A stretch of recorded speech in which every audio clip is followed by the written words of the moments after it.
genuine. It was put on there called a General Motors Can-Am Forenza, and it's from South Africa. Used on events in South Africa. Genuine car.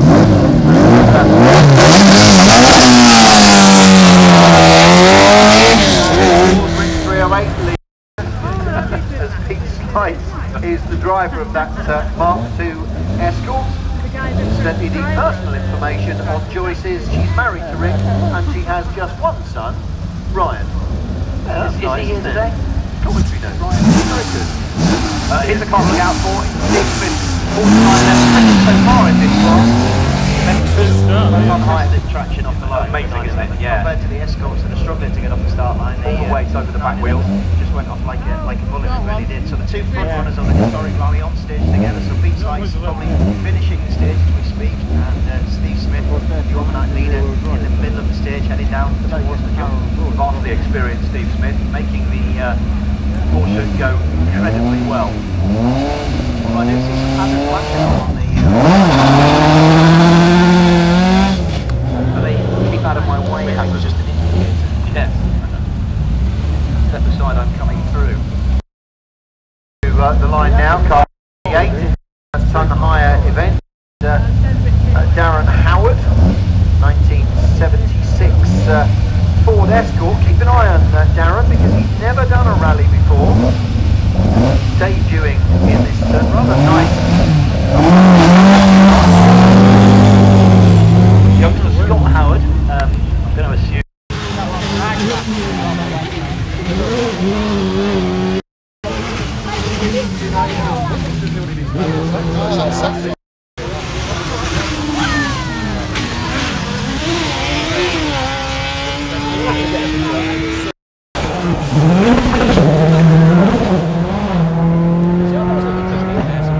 Very quickly.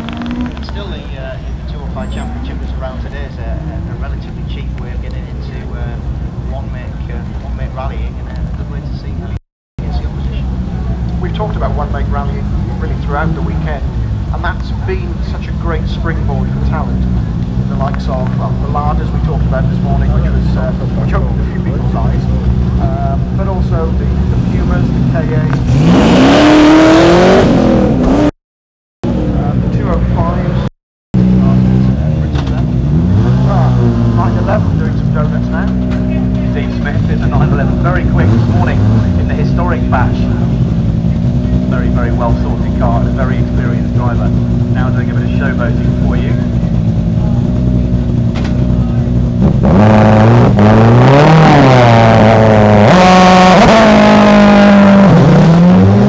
Steve Perez making a lightning getaway in the Focus WRC. No donuts this time. No, that was going for the time. Question, who is young, Irish and very talented? On the start line at the moment, Craig Breen, first full championship year last year, won the Irish Championship.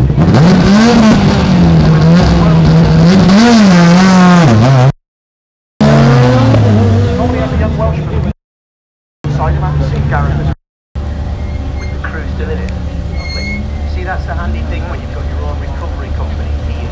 Yeah, you can pay alongside one of your own recovery trucks and they do change your wheels. So, estimated recovery is one of the tomorrow getting to work in good time.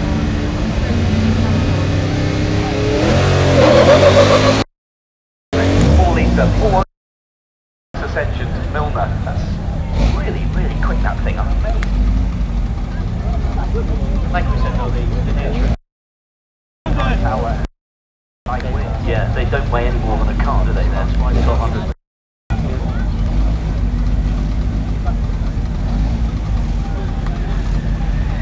One group of individuals we've not really talked about today.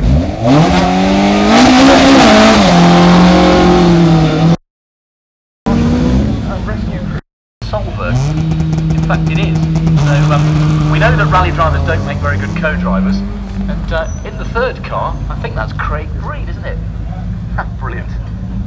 Now, this is a chance for our youngsters, many of whom are not yet old enough to drive on the road, to show experienced international rally drivers how much they've got to learn After sitting alongside last year's joint Junior Formula 1000 champion Ashley Slights yesterday, I can see he's impressive. He's just turned 17 now. So being able to drive on the road at least.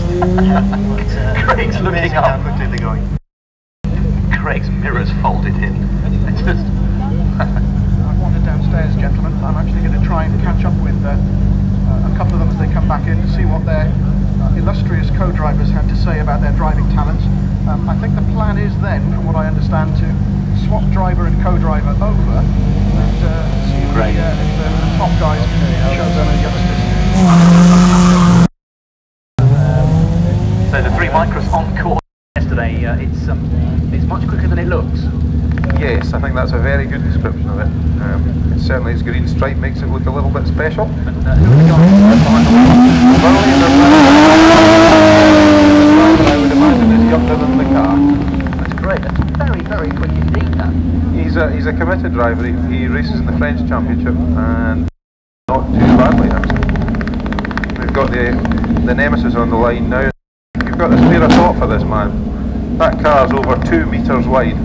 And you know how narrow that track is out there. Yeah. He can probably hit both bales at once. And the water splash, I went round at the beginning of the weekend in one of the... got to be accurate with it. Yeah, actually to be fair, that car could go wherever it wants. It wouldn't be bothered by hitting the edge of that at all, but fortunately probably for Greg, because it's certainly very big on the track. But I think it's flying very well in jump, it's flying beautifully flat. Just spent a considerable amount of money on some shock absorbers to do that, so he's very pleased today. It's a good crowd down at the water splash and jump on the back. That's Mike. He'll be aiming to break the minute. That's his target for the weekend. I think Bob's about half a second ahead of him in the Milner. They're trying to get close. Here is this special Milner. It's got a 4 litre, 400 brake horsepower Lexus engine in it. And this, again, off the line like a scalded cat. Without a doubt. I mean, it's only 1,200 kilos the car, and it's got limited slip disc front and back, and it's just powered out without it. How do you keep what is ostensibly such a... It's got fiberglass panels and... The entire car is built from fiberglass. It's got a special transmission system which is actually derived from a Porsche. It has a transaxle in the front and eliminates the need for quite a lot of components. Here's the father and son combo, Steve and Ollie Lloyd, in the Mitsubishi engined Milner R5. I'll be going out in this car in about an hour's time. I think you'll have great fun. Rally cross engine in the car, and Steve is